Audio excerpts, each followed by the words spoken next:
implications that might have for your classroom? How that might, what implications that has for your classroom? Go ahead, Jack. The second part was involved. Yes, but the kids didn't do audio singing in the school. None of it came to life. Whether they knew the vocabulary or anything, it didn't matter because they were busy doing their own thing. First class, they were just dancing. Second part, definitely a whole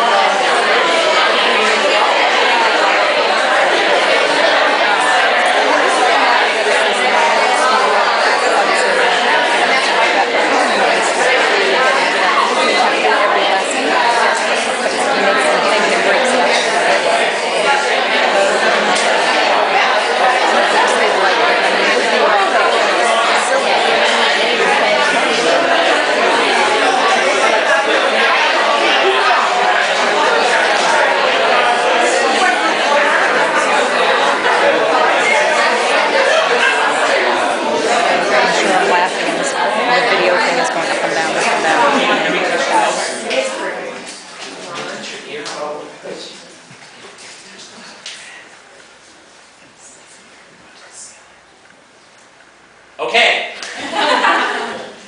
Would anyone like to share out something that they noticed or something that they talked about as they turn to the person next to them?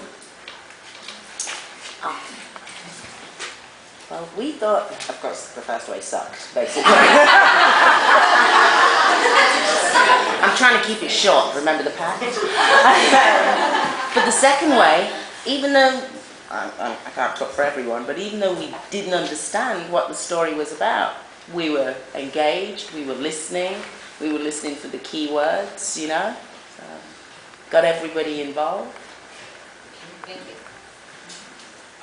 In the first scenario, Three Little Pigs, is that what we're doing?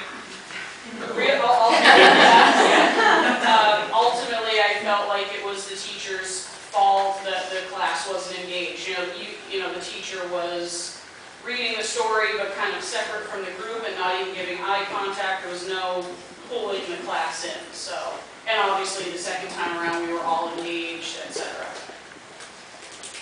We were talking about how it was just really fun. You know, at any level, like elementary or high school, why not make the learning somewhat fun? Thank you. Anyone else?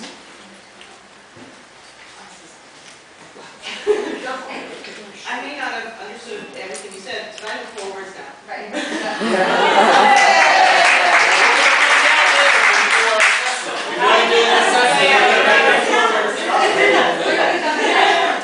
Well, as you know, our topic was innovative curriculum design and assessment. The first time, like Virginia said, it was boring. None of us were engaged. We were all doing something else. And that, to our children, most of the time, at least one child, it sounds like we're talking a foreign language. They have no clue what we are talking about.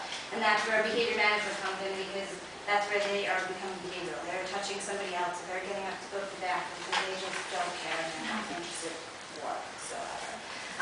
It was very hard when we first met. There's such a broad topic and we have such a broad range of levels that we teach, from special ed to gym to AP calculus to French. So we decided to pick something that it can kind of cover all levels that we teach. So we figured we'd do something in French, and most of you probably don't know French, and most of you do. By having you become interactive, you became a lot more, it was almost fun. You learned something. The first time you had no clue half the words. And like Lois said, now you know 4 words. Even if you go out knowing nothing else, you know 4 new vocabulary words. And I think it's also really good as a reminder. I would assume we're pretty much all guilty, but at least I know I don't speak for myself, of walking in the classroom one day out of the year, or probably more than that, and being exhausted and saying, you know, okay, turn to page 75, and the kids don't know why, don't know where we're going with that, and I think it's from either fatigue or you can justify it by a myriad of different reasons. But it's good for us to be reminded, like, wow, that's really what it's like when you, no matter how exhausted you are, it's no excuse, because it's still delivering that same flat, boring, non-interactive presentation that no one's just going to buy into. So. And if you think of our students with limited English proficiency or with speech and language deficits, it is really literally like they're being spoken to all day long with a lot of information. And think about how exhausting that would be. How exhausting just to sit for 2 minutes listening to a language you don't understand. Now imagine spending 6 hours listening to a language that you don't understand and having everything just be in your auditorium. And you're adults and you were able to say, okay, this is boring, I'm just looking to watch, I'll do this, but as a first grader or a third grader, they're touching somebody else, they're more causing problems, because they don't know how to channel their boredom, usually. They're touching their shoes and playing with their Velcro, so.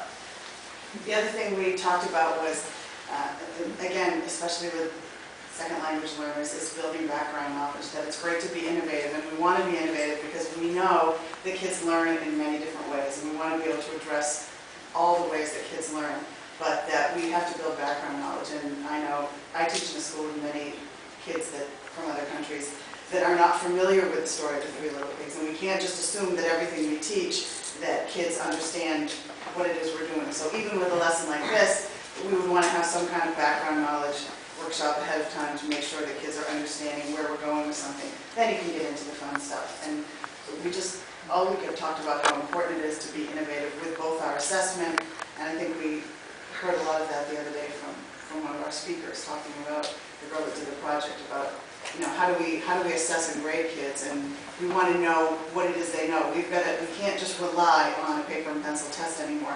We have to have lots of different ways to deliver curriculum, and then lots of different ways to assess it. Right, and on the assessment piece, we all, of course, we're all across the curriculum here. You can take this one story and go across all of our different disciplines and our different grade levels. We have a big packet, as you guys know, and we have many, many different assessment ideas. We're not going to go through all of them. We're going to touch base on some of them here quickly so you can get an idea. But there are all across the curriculum, all across the grades, there are many different types of assessments. In your packet, you'll find, I'm a physical education teacher, you just experienced when we added kinesthetic activity to the project that we were doing, that it engaged more people and improved understanding. There's just a couple ideas.